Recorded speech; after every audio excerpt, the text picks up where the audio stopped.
Hello everyone, কেমন আছো সবাই? তো আজকের লুকটা হচ্ছে দশমীর দিন সিঁদুর খেলার লুক। তাই কিন্তু খুবই সুন্দর একটা হোয়াইট আর রেডের মধ্যে শাড়ি পরে চলে গেছি মা দুর্গার কাছে।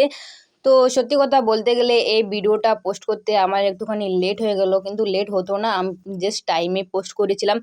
বিষয়টা হচ্ছে গিয়ে আমি এটা 2 থেকে 3 বার পোস্ট করলাম, কিন্তু জানি না কপিরাইট এসেছিল। আসলে দুর্গাপুজোর টাইম না, একটুখানি গান বাজছে, ওটাই কপিরাইট ভাই। তার জন্য ভিডিওটা আবারও ভালোভাবে ভয়েস ওভার দিয়া সব কিছু গান ডিলিট করা, তাই কি সব কিছু রেডি করার পর তোমার সঙ্গে পোস্ট করতে একটুখানি লেট হয়ে গেল। তোমাদেরকে আমি আগের একটা মিনি ব্লগে বলেছি দুর্গাপুজো এই ভিডিওটাই লাস্ট, তো আর ভিডিও পোস্ট করবো না। কিন্তু কী করবো বলো, এই ভিডিওটা আগেই পোস্ট করেছিলাম। ওই যে বললাম কপিরাইট এসে গেছিলো, তার জন্য ভিডিওটা পোস্ট করা হলো না। তো যাই হোক, আজকে দশমীর দিন সিঁদুর করার লুকের দিন আমরা সব সুন্দর সবাই মিলে আর কি সিঁদুর খেলছিলাম। এদিকে দিদি আমাকে সিঁদুর খেলছিল, আমি দিদির সাথে খেলছিলাম। তো খুবই সুন্দরভাবে মজা করছিলাম দিনগুলো। কিন্তু আজকের দিনটা একটুখানি খারাপ লাগে, একটুখানি না বেশিই খারাপ লাগে, কারণ আজকে হচ্ছে মা চলেই যাবে। তো তাই আর কি ভাবলেই কেমন অবাক লাগে, দেখতে দেখতে 5টা দিন পার হয়ে গেলো, বুঝতেই পারলাম না। আস্তে আস্তে সেটাই বেশি মজা লাগে, কখন যে এসে পার হয়ে যায় সত্যিই বলছি বুঝাই যায় না। তো যাই হোক, এদিকে আমরা সবাই মিলে সিঁদুর খেলা খেলছিলাম, আর এই ছিল আমার আর বাসন্তীর ফাইনাল লুক। তো তোমাদের কেমন লাগছে অবশ্যই কিন্তু কমেন্ট করে জানাও।